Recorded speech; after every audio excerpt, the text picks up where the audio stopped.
7h18, nós estamos aqui com o vereador e pré-candidato à Prefeitura de Alagoinhas, o João Henrique Paulino. Está de recesso, João Henrique? Está de férias?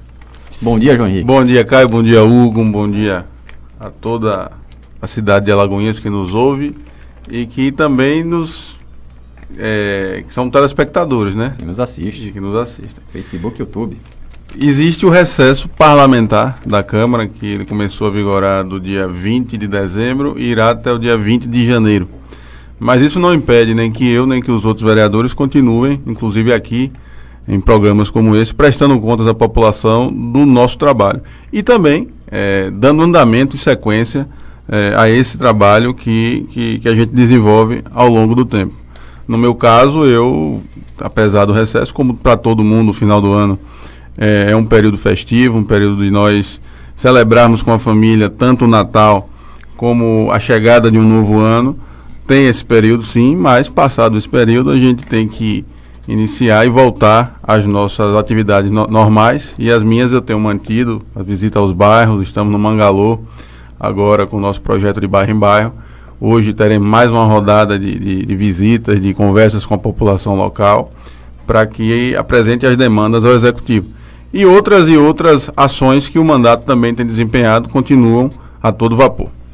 João, eu fiquei sabendo que você vai viajar, vai conhecer aí umas cidades com relação à educação. Aliás, a educação que é uma bandeira do seu partido, né? O Podemos. Com certeza. O Maurício Bacelar sempre fala em educação.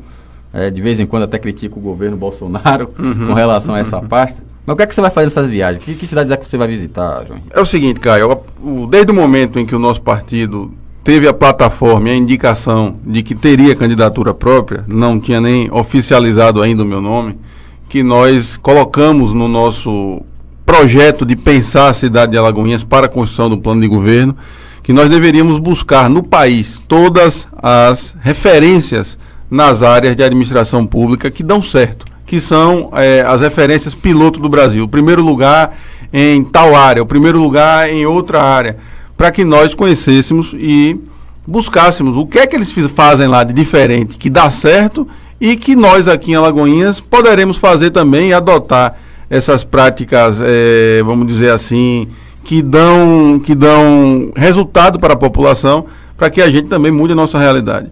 E aí, após a oficialização do meu nome, né, com o intuito de fazermos essa renovação das práticas políticas e administrativas no nosso município, começamos isso. Claro que tem uma dificuldade, porque se dependesse de mim para visitar essas cidades pilotos no Brasil, seria mais rápido, mas nós dependemos da agenda das cidades. Iniciamos isso, nós escolhemos o tema principal, que seria a educação, porque a educação é o que muda o mundo, o que transforma. Sim. Todo o resto vem depois da educação, né? Nós temos medidas imediatas em outras áreas, mas quando nós temos uma educação de qualidade, todo o resto devagarzinho começa a caminhar e se desenvolver junto. E aí escolhemos a educação. Fomos recebidos em Sobral no final do ano passado, pelo secretário de Educação, pelo prefeito, por toda a equipe técnica da Prefeitura de Sobral, que é a cidade no país e no mundo já que torna-se referência na educação básica no país. João, você tem viajado bastante, né? Você já viajou para Sobral, tem outras cidades para você viajar. Isso aí não está atrapalhando não o seu mandato parlamentar? Você que tem que cuidar também do seu mandato como vereador, né? Olhar a cidade, fiscalizar o prefeito, isso aí não atrapalha. O pessoal pergunta, o João Henrique só fica viajando aí como pré-candidato e o mandato de vereador? Essa viagem, ela demora 2 dias, em regra. Eu fui a Sobral no dia, se não me falha a memória, 18. No dia 20 eu já estava de volta a Alagoinhas, né? Então, obviamente que se nós tivéssemos todo o tempo aqui, estaríamos aqui. A presença era efetiva aqui. Mas quando nós estamos buscando trazer para a nossa população novidades, e trazer, além de novidades, experiências que dão certo, né? Produções legislativas que dão certo, modelos de eficiência de gestão que dão resultado, eu acho que isso é uma coisa que talvez, se nós tivéssemos que parar aqui para estudar e ter uma ideia, eu levasse 6, 7, 8 meses até ter uma ideia parecida com o que foi lá. E lá a gente encontra um resultado, Caio, e não foi só eu que estive lá em Sobral nesse período. Várias administrações, várias cidades do país participaram desses seminários que foram realizados lá, nesses dias em Sobral, no estado do Ceará, e para tentar implantar nas suas cidades. Só que, muito além de conhecer, vai o implantar. O implantar é uma decisão do executivo. Então, eu acho que para um modelo de cidade que nós pensamos para o futuro, não dá para fazer diferente a não ser conhecer todas essas realidades. Aí a pessoa me pergunta, mas quando se um dia a população lhe eleger prefeito, você vai lá e conhece. Mas é por isso que as coisas demoram a acontecer. Porque aí você elegeu, você aí começa a ter que botar a mão na massa. É a partir daí que você vai conhecer. É justamente por isso o nosso projeto de bairro em bairro. Porque a gente visa percorrer todos os bairros de Alagoinhas, conhecendo a realidade de perto das pessoas, necessidades, porque quando chegar, se for o caso, e a vontade de Deus e do povo, do dia 1º de janeiro de 2021, a prefeitura estiver sob o nosso comando, nós já tivemos esse período de diagnóstico antes. E aí, infelizmente, na política no Brasil, ela acontece ao contrário. O período de diagnóstico vai vir depois, aí o mandato é muito rápido. Mas você que visitou Sobral, né, uma cidade exemplo, né, na questão da educação, e você que já conhece Alagoinhas, você como vereador, né, já deve ter recebido várias demandas e acompanhou, né, os secretários, desde o Fabrício Faro, né, agora o Jean, né, teve também o Tássio Lobo, que passou interinamente pela secretaria. Né, quais são as diferenças assim, principais que você notou entre o modelo educacional de Sobral e o de Alagoinhas, e por que Alagoinhas não consegue atingir, né, esse nível de aceitação e de qualidade lá de Sobral? O comparativo, para ser feito de maneira correta, honesta e justa, ele deve ser feito de forma histórica. Sobral deu uma revolucionada na educação a partir do ano de 1997, ou seja, nós estamos há 23 anos do que isso aconteceu. A primeira melhora que Sobral fez foi na parte estrutural das unidades escolares, dos equipamentos, né? E eles enxergavam naquele momento lá atrás que fazendo isso, deixando as coisas bonitinhas para que as crianças tivessem prazer em estar na escola, que tivessem, vamos dizer assim, segurança e qualidade nos prédios escolares, no transporte escolar, nos equipamentos escolares, eles achavam que o resultado viria daí. Melhorou, mas ficou muito aquém do resultado e das metas nacionais naquele momento. E daí, a partir da melhora da estrutura física, eles iniciam um projeto completamente diferente, Caio. Pra você ter uma ideia, a educação do nosso município em Alagoinhas, ela só é avaliada de 2 em 2 anos na prova do IDEB, não é isso? Isso. Sabe como é que é em Sobral? Eles avaliam anualmente 2 vezes no semestre. 2 vezes no ano. Quer dizer, no primeiro semestre e no segundo semestre. E no segundo semestre. Qualquer ponto que vai saindo fora da curva, eles começam a corrigir eles mesmos. Eles têm uma unidade de avaliação externa, porque ela é do município, mas ela é independente da rede municipal. Como se fosse um conselho. Como se fosse um conselho, mas que aplica as provas, que realiza as avaliações independentes, como se fosse realmente uma prova do IDEB realizada por eles. Pra você ter uma ideia, a nota deles é 9,1 nos anos iniciais. Alagoinhas não consegue atingir a meta do IDEB desde 2011, cara.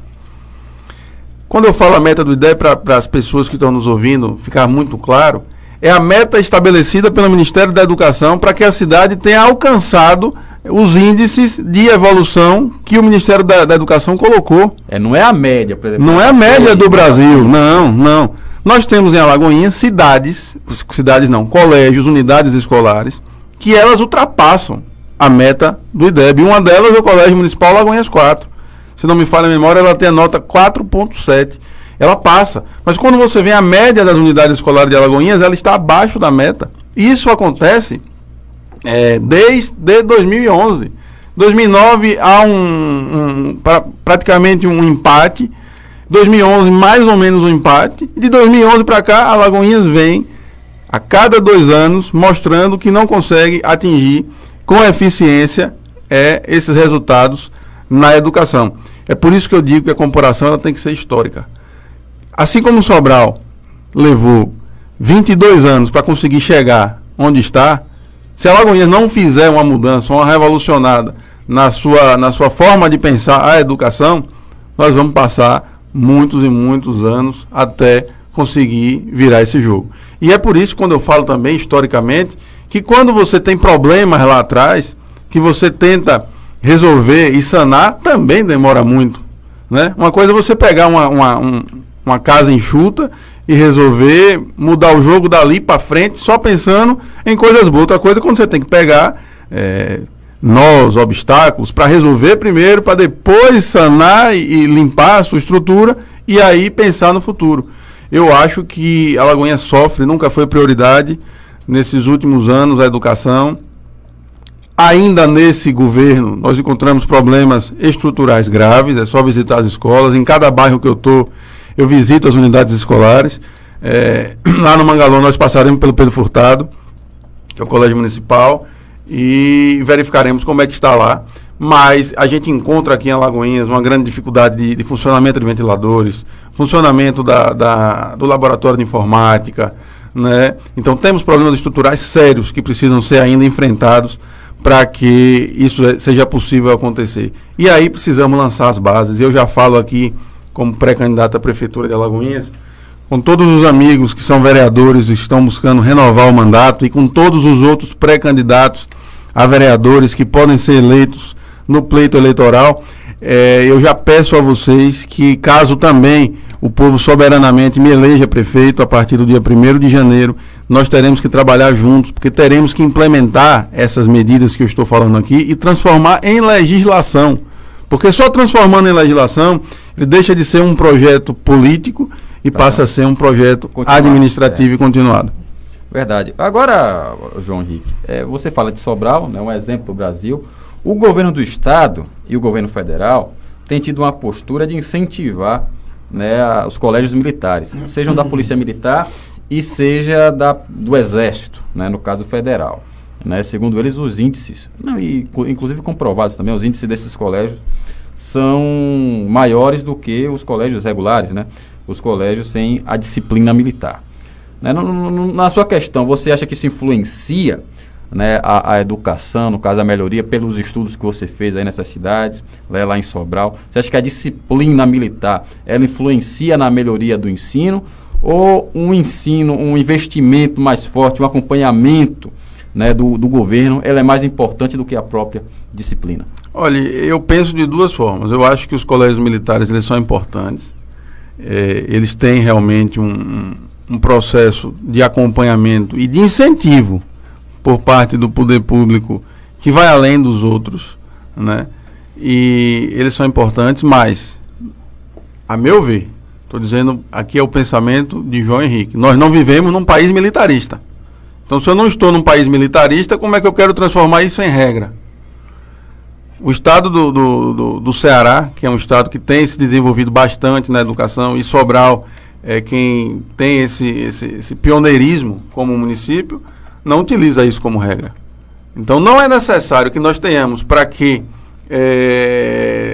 a nossa educação funcione em todos os colégios militares. Não, eu particularmente sou absolutamente contrário a isso. É importante nós termos, é importante nós fortificarmos isso de alguma maneira, sim, mas a regra não pode ser essa. A regra tem que ser investimento na qualidade da educação, a regra tem que ser investimento na formação do professorado, a regra tem que ser incentivo no salário dos professores, para que isso aconteça, uma interação entre os pais. Tudo isso Sobral fez, é possível fazer e dar certo.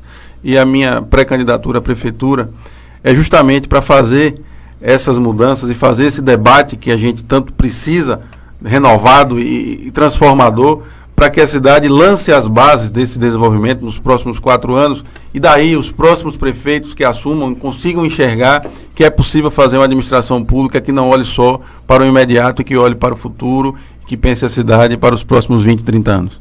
Pronto, o Guazi. João Henrique, vamos falar um pouquinho de âmbito nacional. O deputado Marco Feliciano, do Podemos, foi expulso recentemente por infidelidade partidária, justamente do seu partido. O que é que você acha dessa expulsão do Marco Feliciano? Doutor Hugo, primeiro aqui eu queria deixar um grande abraço ao seu pai Haroldo. As últimas 3 ou 4 vezes que eu estive aqui não tive alegria e felicidade de encontrá-lo, mas tenho certeza que em breve ele estará aqui, firme e forte com a gente, para para dar continuidade a esse grande trabalho que vocês estão fazendo. E em relação à expulsão, eu vinha conversando ontem de Salvador com meu pai sobre a expulsão do Marco Feliciano.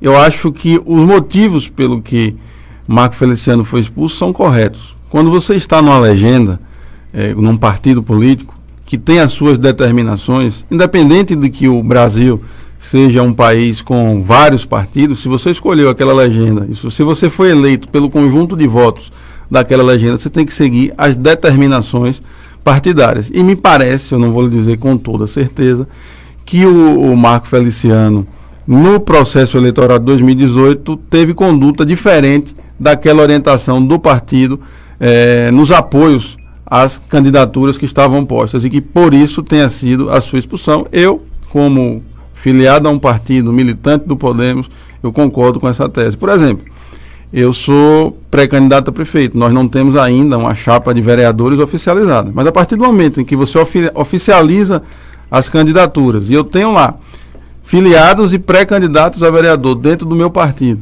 que se filiaram no meu partido para buscar o processo eleitoral e buscar fazer esse debate com a população. E eles começam, no meio do processo, a apoiar outras candidaturas, existe alguma coisa.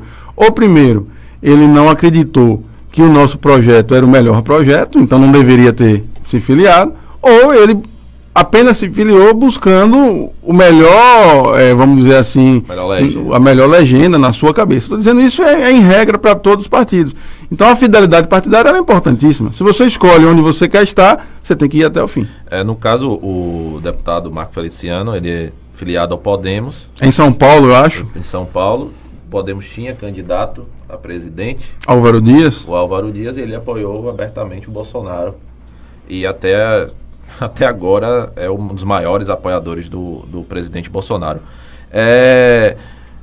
No Congresso Federal, o Podemos, pelo que as notícias que eu vejo, é um dos maiores apoiadores, entre aspas, não vou dizer apoiador oficial, mas é o que vota com o governo federal.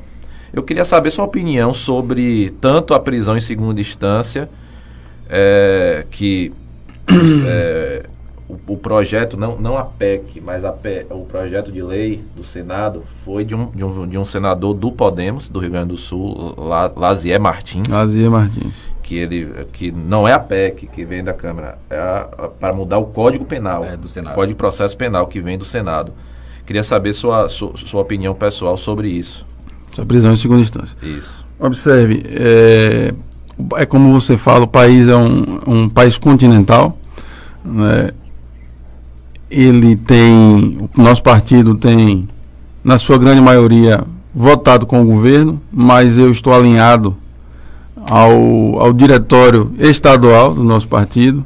O deputado federal Bacelar, ele é oposição ao governo Bolsonaro, vota com o governo quando entende que as medidas são importantes e boas para o crescimento do país.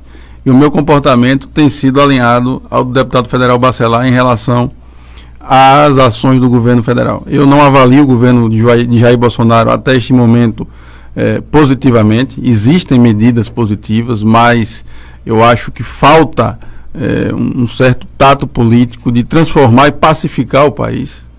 Eu lembro bem que na época que o país era administrado pelo PT, nós falávamos nessa pacificação. O país precisa ser pacificado.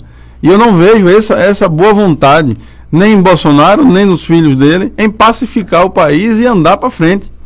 Né? Eu vejo sempre aquele clima de picuinha, de ficar remoendo coisas e rivalizando, uma eterna, parece que nunca acaba a eleição. Eu sou completamente contra isso. Em relação à prisão em segunda instância, quando eu chegava aqui, vocês faziam um debate sobre o juiz de garantias.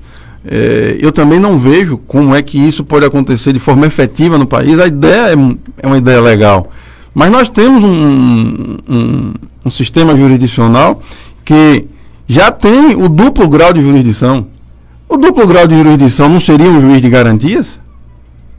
Não seria um colegiado de garantias? Não foi para isso que foi criado o duplo grau de jurisdição? Então nós teremos um juiz, mais a possibilidade recursal, que no Brasil ela é imensa. Isso. Então eu não sei mais ou menos... Inclusive de revisão do processo, Isso. Né? Não das provas. Nós temos várias áreas de atuação da justiça, nós temos a eleitoral, a trabalhista, nós temos a previdenciária. Será aplicado o juiz de garantias em todas elas? Então é um processo que... É confuso. E complexo. Não dá para discutir, aprovar e colocar em prática, porque fica parecendo que foi colocado em prática por motivos obscuros. Essa é a minha interpretação inicial sobre essa prática do juiz em garantias. Quanto à prisão em segunda instância, eu tenho um pouco de medo em relação, eu digo isso como advogados de formação, que não tenham tido tempo bastante de atuar por conta da atividade parlamentar, e também não sou muito adepto da área criminal, nunca gostei muito, mas no Brasil iniciou-se uma série de prisões preventivas que nunca acabam, elas se renovam apenas na vontade do juiz. Eu acho que isso precisava ter um certo limite, né? Um certo limite para essas coisas, para que se tivesse preservado direitos e garantias constitucionais. Como aconteceu com a coercitiva, né? A prisão coercitiva. Isso. Mas a prisão em segunda instância, eu acho que foi um avanço para o país. Justamente porque nós temos, a não ser que nós fizéssemos, sim, uma reforma no nosso judiciário, para não permitir a prisão em segunda instância. Porque nós não temos só o crime de colarinho branco, nós temos inúmeros outros crimes. Então você pode ter a condenação e com provas irrefutáveis da conduta delitiva do sujeito, e não podermos aplicar aquilo de imediato, porque não se deixa, só após a segunda instância, e as coisas no Brasil já demoram demais. Se não demorasse, né, doutor, você deve estar atuando muito mais do que eu, se não demorasse, a efetividade poderia ser garantida, mas no Brasil não é assim. Parece que não permite mais a prisão em segunda instância, porque as coisas aqui demoram, então vai passar o resto da vida e as coisas não serão julgadas definitivamente. Você mesmo falou que segue o deputado Bacelar no âmbito estadual, o deputado Bacelar, que é um aliado do Rui Costa. Sim. Eu queria saber a sua opinião sobre essa reforma da Previdência Estadual do Rui Costa, que está tendo até manifestação dos próprios aliados. Agora, os sindicatos estão marcando uma manifestação para o dia 13 agora. Queria saber sua opinião sobre essa reforma da Previdência Estadual, e se puder também falar da Federal também, seria bom grado. Eu acredito, doutor, que a Previdência, assim como vários sistemas no país, precisam sofrer ajustes. Nós não vivemos no mesmo modelo que vivíamos há 30, 40 anos atrás, então ajustes são necessários, mas o que eu acho é que o país é um país rico, e ele deve sempre buscar diminuir as desigualdades entre as classes sociais do nosso país. E talvez essas reformas elas tenham um olhar muito, vamos dizer assim, financeiro. E eu gostaria que tanto no âmbito estadual, que ainda não foi aprovada, ela começa essa discussão, como também no âmbito do município de Salvador, que já inicia essa discussão, e que haverá de se discutir em vários outros unidades administrativas, que esse olhar social ele pudesse prevalecer sobre o olhar meramente financeiro.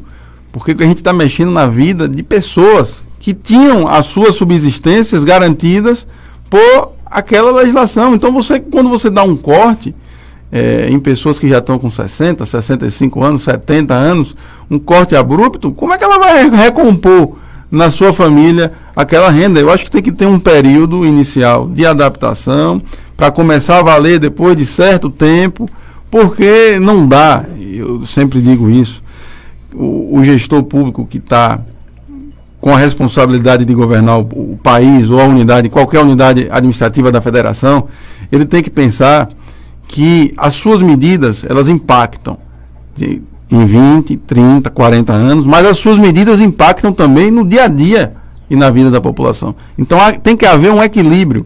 sem equilíbrio nessas ações, se não pensar no social, for só pensando em arrecadação, eu acho que qualquer reforma ela está fadada a um insucesso. E eu vi isso muito na reforma previdenciária do governo federal, que eu vou dizer até que não foi do governo federal. Se não existe um amplo pacto ali entre Câmara e Senado, entre os deputados e senadores, o governo federal, com essa beligerância e com essa disputa que o governo Bolsonaro não consegue deixar para trás, ele não conseguiria aprovar, não. Isso eu tenho certeza. Foi uma reforma do Congresso, né? E elas aconteceram de forma muito rápida, e nós temos que estar sempre em mente que a transformação social é que é importante para o desenvolvimento do país. Ô, João, tem aqui uma pergunta do ouvinte, aliás, do internauta aqui pelo YouTube, o Walter Alves. Ele diz o seguinte: pergunte ao João Henrique se ele é a favor de candidaturas à avulsa, aquelas que são as candidaturas sem precisar se filiar a partido político. Bom dia, Walter. É uma pergunta importante, porque isso foi um tema que foi colocado numa possibilidade de reforma da legislação eleitoral. Em tese, eu não vejo problema em candidaturas avulsas, porque elas podem representar um certo anseio da população. Mas eu não vejo o sistema político hoje no país, com o grau de desenvolvimento que nós temos, ele funcionar sem partidos políticos organizados. Porque, por exemplo, qual seria o sistema de eleição proporcional? Quando eu falo proporcional, é para o legislativo, tanto de câmaras como de Assembleia Legislativa, com candidaturas avulsas. Teriam que ser todas avulsas, seriam os mais votados? Aí nós iríamos para o sistema de mais votados? Como é que se faria a eleição proporcional, a contagem proporcional dos votos? Para o executivo, tudo bem, porque vence aquele que tem o número absoluto de votos maior. Isso. Então a avulsa talvez não impedisse tanto, mas na proporcional eu ainda não enxergo de que forma o país conseguiria fazer isso de maneira acertada. Seria mais ou menos uma coisa parecida com o juiz de garantias que foi discutido aqui antes. A implementação que é complicada, né? Verdade. Ainda tem também a questão do tempo de TV, de rádio. Isso, né? Como é que faz essa contagem? Fundo partidário. É isso. O pessoal que diz aí que o fundo partidário realmente veio para democratizar as candidaturas, né? Aí o fundo eleitoral aí no caso. O fundo eleitoral. É o fundo eleitoral. Mas, João Henrique, obrigado pela participação aqui no programa. Vários temas tratados, várias perguntas respondidas. Aqui o Ale Machado, se for para o Brasil continuar se desenvolvendo bem, como está com o novo governo, que continue assim. Buscar a paz social só para discurso bonito não funciona, como vimos em gestões passadas. Essa aqui é a opinião do Ale Machado agora. Você falou aí do Bolsonaro, que o Bolsonaro fica querendo essa disputa. Eu entendi o comentário dele, concordo e discordo. Nas medidas em que o país avança, é necessário avançar. Mas paz nunca é ruim ali. É verdade.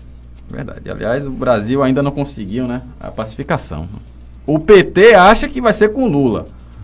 Os antipetistas acham que vai ser com Bolsonaro.